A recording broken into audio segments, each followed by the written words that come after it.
اعوذ باللہ من الشیطان الرجیم بسم اللہ الرحمن الرحیم۔ آج ہم لوگ یہ تیسرا مسئلہ پڑھیں گے کہ جس شخص کو وضو کرنے کا یقین ہے اور بعد میں حدث صادر ہو جانے میں شک ہے اپنے کو باوضو سمجھے گا، یعنی سمجھ لیجیے اس کو کیسے ہے مولانا۔ ایک عربی کا قاعدہ ہے، جب آپ لوگ اصول پڑھیں گے اس میں یہ ایک استصحاب آتا ہے۔ استصحاب کہتے ہیں یقین سابق و شک لاحق۔ کیا معنی ہوتا ہے؟ پچھلے عمل پر یقین ہو، بعد والے میں کیا ہو رہا ہو؟ شک ہو رہا ہو۔ تو جو پچھلا عمل جس پہ یقین ہے بس ہم اس کو مانیں گے۔ مثلا آپ نے وضو کیا تھا، آپ کو یقین ہے ایک دم کہ آپ نے وضو کیا ہے، بس اب شک ہو رہا ہے اس کے بعد کہیں ریاح تو خارج نہیں ہو گئی۔ صحیح، شک ہے، یقین نہیں ہے کہ ریاح خارج ہوئی۔ یقین کس کا تھا؟ وضو کا۔ تو اپنے آپ کو باوضو مانیں گے، اس شک کی پرواہ نہیں کریں گے۔ اسی طرح آپ کو یقین ہے کہ آپ نے پیشاب کرنے گئے تھے، پکا معلوم ہے، شک کر رہے ہیں کہ اس کے بعد وضو کیا یا نہیں کیا، تو اپنے آپ کو کیا مانیں گے؟ بے وضو مانیں گے، چونکہ یقین کس کا ہے؟ پیشاب۔ سمجھ میں آیا؟ جس چیز کا یقین ہے کیا کیا جائے گا؟ اس کو مانا جائے گا۔ جس چیز میں شک ہے اس کو چھوڑ دیا جائے گا، اور اس کو کیا کہتے ہیں؟ استصحاب۔ ہاں، اب یہاں دیکھیے، جس شخص کو وضو کرنے کا یقین ہے اور بعد میں حدث صادر ہو جانے میں شک ہے وہ اپنے کو باوضو سمجھے گا، اور جس شخص کو حدث کا یقین اور بعد میں وضو کرنے میں شک ہے وہ دوبارہ وضو کرے گا۔ سمجھ میں آیا نا؟ یہ قاعدہ یاد رکھنا جو میں نے تمہیں بتایا، تو مشکل نہیں ہوگی۔ اور اگر دونوں کا یقین ہے لیکن یہ نہیں معلوم پہلے حدث تھا یا پہلے وضو، تو بغیر وضو کے نماز نہیں پڑھ سکتا۔ یعنی کیا مطلب؟ آپ کو پکا پتا ہے کہ پیشاب کیا تھا، یہ بھی یاد ہے، یقین ہے کہ آپ نے وضو بھی کیا تھا، لیکن کون پہلے کیا تھا کون بعد میں یہ بھول گئے۔ پہلے وضو یا پہلے پیشاب؟ صحیح، معلوم دونوں کیا، دونوں، کون پہلے کون بعد میں یہ نہیں معلوم، تو اپنے آپ کو کیا سمجھیں گے؟ بنا وضو کے سمجھیں گے۔ صحیح ہے، تو وہ بغیر وضو کے نماز نہیں پڑھ سکتا، مطلب کیا ہے؟ یعنی اس کو وضو کرنا ہوگی۔ جب دونوں کا کیا ہو؟ یقین ہو۔ وضو ٹھنڈے اور گرم دونوں طرح کے پانی سے ہو سکتا ہے۔ سمجھ رہے؟ ٹھنڈے پانی سے چاہیں وضو کرنا چاہیں کر سکتے ہیں، گرم پانی سے وضو کرنا چاہیں گرم سے وضو کر سکتے ہیں، لیکن وہ پانی کہ جو دھوپ کی سے ڈائریکٹ گرم ہو گیا ہو، ڈائریکٹ اس پر دھوپ پڑ رہی ہو، ایسے پانی سے وضو کرنا مکروہ ہے۔ مکروہ، سمجھ رہے ہیں؟ جس پہ ڈائریکٹ کیا پڑی ہو؟ سورج کی دھوپ پڑی ہو۔ ممکن ہے اس کے ذرات اس طرح کے آ جاتے ہوں اس میں۔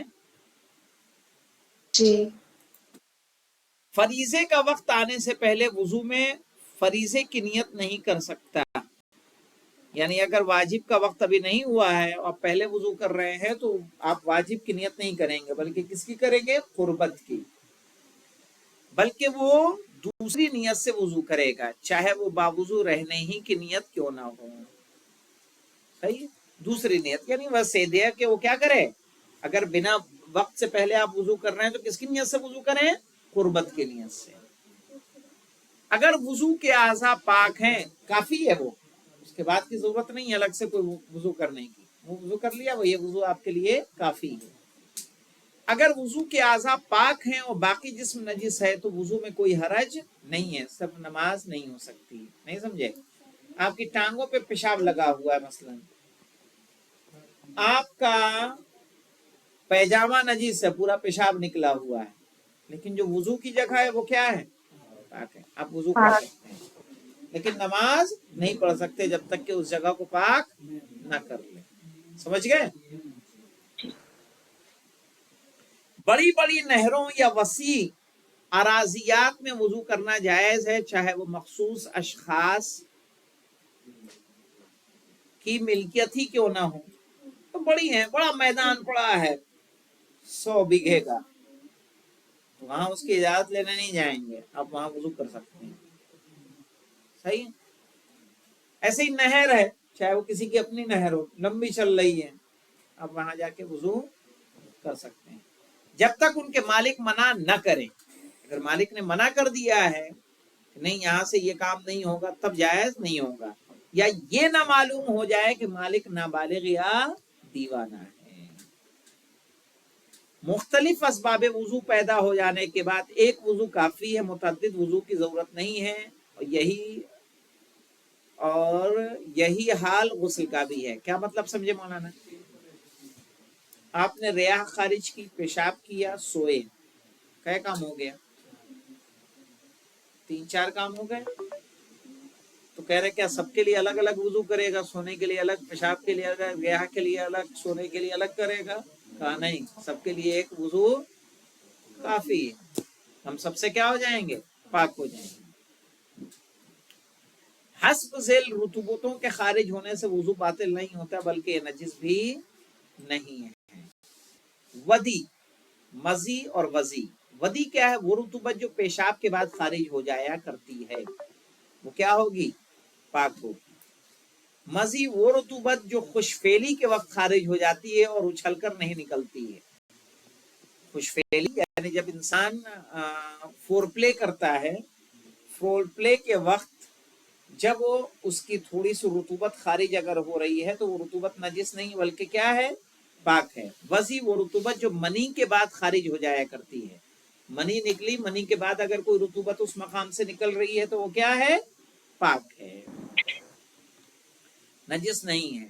اور اس کے بعد دیکھیں، اگر کسی شخص نے باقاعدہ پیشاب کے مقام کو دبا کر صاف نہیں کیا ہے اور بعد میں رطوبت خارج ہو جائے اور اس کے پیشاب ہو جانے کا اندیشہ ہو تو وضو باطل ہو جائے گا اور اس رطوبت کو پاک کرنا ہوگا. کیا مولانا؟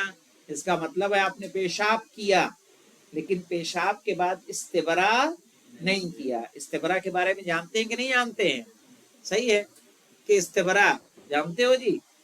استبرا کہتے ہیں کہ مقعد سے لے کے، صحیح ہے، جو لیٹرین کا مقام ہے اس سے اعلی تناسل تک انسان کیا کرے؟ 2 انگلیوں کے ذریعے دبا کے کھینچے تاکہ اگر نس میں پیشاب کے قطرات رہ گئے ہوں تو وہ باہر آ جائیں.